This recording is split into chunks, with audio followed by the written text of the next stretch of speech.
자, 바로 본론으로 들어가 볼까요? 오늘 해설해드릴 내용은 정말 흥미롭습니다. 어니스트 존스가 1918년에 발표한 매혹적인 정신분석학 논문을 바탕으로 우리 마음이 도대체 왜 그렇게 필사적으로 자기 자신의 진짜 속마음을 숨기려고 하는지 그 은밀한 비밀을 파헤쳐 볼 거거든요. 무의식이라는 그 기이하고 깊은 심연으로 훌쩍 뛰어들기 전에 먼저 우리 스스로에게 이 질문을 한번 던져봐야 합니다. 우리는 왜 일상생활에서 그냥 솔직하게 딱 말하지 않고 끊임없이 상징이라는 걸 만들어냈었을까요? 그냥 있는 그대로 말하는 게 훨씬 빠르고 편할 텐데 말이죠. 안 그래요? 오늘 우리가 함께 살펴볼 여정은 이렇습니다. 1장 일상적인 상징부터 시작해서 은유의 부패, 진정한 상징주의, 펀치넬로의 계시, 무의식의 규칙, 그리고 마지막 6장 제한된 보편적 언어까지 표면에서 시작해 무의식의 밑바닥까지 멈추지 않고 쭉 내려가 볼 겁니다. 그럼 첫 번째, 일상적인 상징부터 가볍게 시작해보죠. 상징을 뜻하는 고대 그리스어 심볼론, 이 단어의 어원부터가 정말 재밌습니다. 단순히 어떤 기호라는 뜻이 아니라 무언가를 함께 가져오다 혹은 함께 엮다라는 의미를 품고 있거든요. 1차적이고 추상적인 아이디어가 구체적인 대체물과 함께 엮이는 그 과정을 단어 자체가 이미 보여주고 있다는 거, 진짜 신기하지 않나요? 존스는 일반적인 상징이 가진 기본적인 특징들을 6가지로 정리했습니다. 아이디어를 대신하는 구체적이고 감각적인 대체물이고 원초적인 사고방식으로 돌아간다는 점 등이 핵심이죠.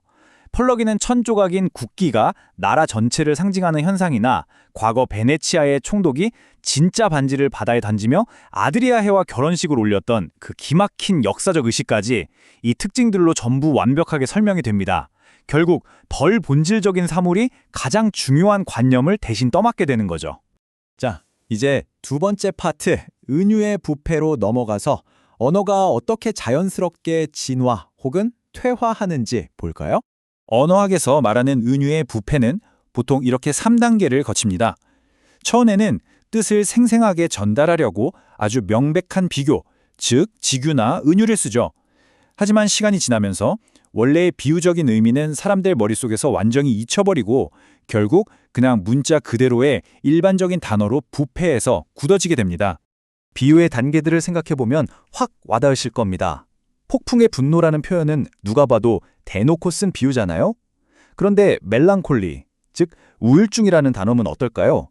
사실 이 단어는 고대 의학에서 검은 담즙을 뜻하던 비유였는데 지금은 그 기원을 아는 사람이 거의 없고 그냥 독립적인 단어가 됐죠. 그러니까 핵심은 언어가 시간이 흐르면서 스스로 자기 기원을 싹 감춰버린다는 겁니다.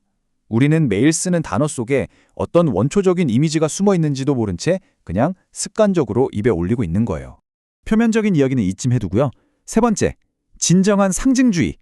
본격적으로 정신분석학에 꽁꽁 숨겨진 무의식 세계로 들어갈 준비가 되셨죠? 우리가 흔히 쓰는 일반적인 은유와 지금부터 다룰 진정한 상징 사이에는 정말 극명한 차이가 있습니다.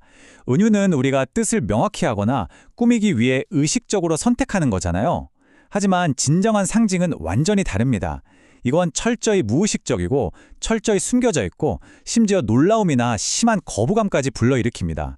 억압된 감정을 다루기 때문에 그걸 사용하는 사람 본인조차도 그게 진짜 뭘 의미하는지 전혀 단 하나도 모른다는 게 가장 중요한 포인트입니다.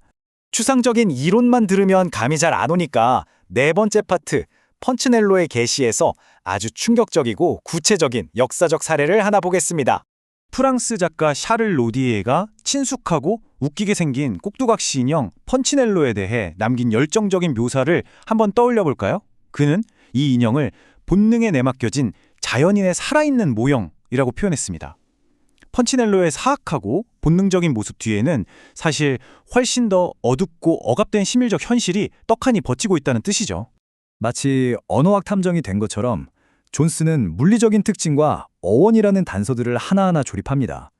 펀치넬로라는 이름이 수치면조에서 왔다는 것, 꿰뚫는 도구인 펀치라는 단어와 섞였다는 것, 툭 튀어나온 혹과 불룩한 배, 메부리코 같은 외형, 그리고 결정적으로 항상 들고 다니는 막대기까지 이 모든 단서를 엮어보니 이 우스꽝스러운 인형이 사실은 혁명적이고 본능적인 힘을 상징하는 무의식적인 남근의 상징이었다는 겁니다. 진짜 소름 돋지 않나요? 자, 다섯 번째 파트, 무의식의 규칙입니다. 무의식은 절대 무질서하게 아무렇게나 튀어나오지 않습니다. 아주 엄격한 자기만의 규칙을 따르거든요. 랑크마 작스가 정리한 진정한 상징의 프레임워크를 보면 그 엄격함이 잘 드러납니다. 우리가 어떤 상징을 입 밖으로 낼지는 의식적으로 고를지 몰라도 그 상징 밑바닥에 깔린 깊고 보편적인 의미 자체는 절대 결코 바꿀 수 없습니다. 억압된 무의식, 사람마다 똑같이 적용되는 일정한 의미, 그리고 전 세계 신화나 꿈에서 공통으로 나타나는 보편성, 이게 바로 무의식에 따르는 절대적인 철칙입니다. 구체적인 예시들을 보면 이 무의식의 규칙이 어떻게 작동하는지 확 보이실 겁니다. 방이라는 단어가 여성을 상징하고 뱀이 남근을 상징하는 건 엄청나게 보편적이죠. 왕과 여왕은 부모를 뜻하고요. 과거 러시아 황제를 작은 아버지라고 불렀던 것처럼 말입니다. 치아는 꿈이나 성경의 아가서에서 출산을 의미하죠.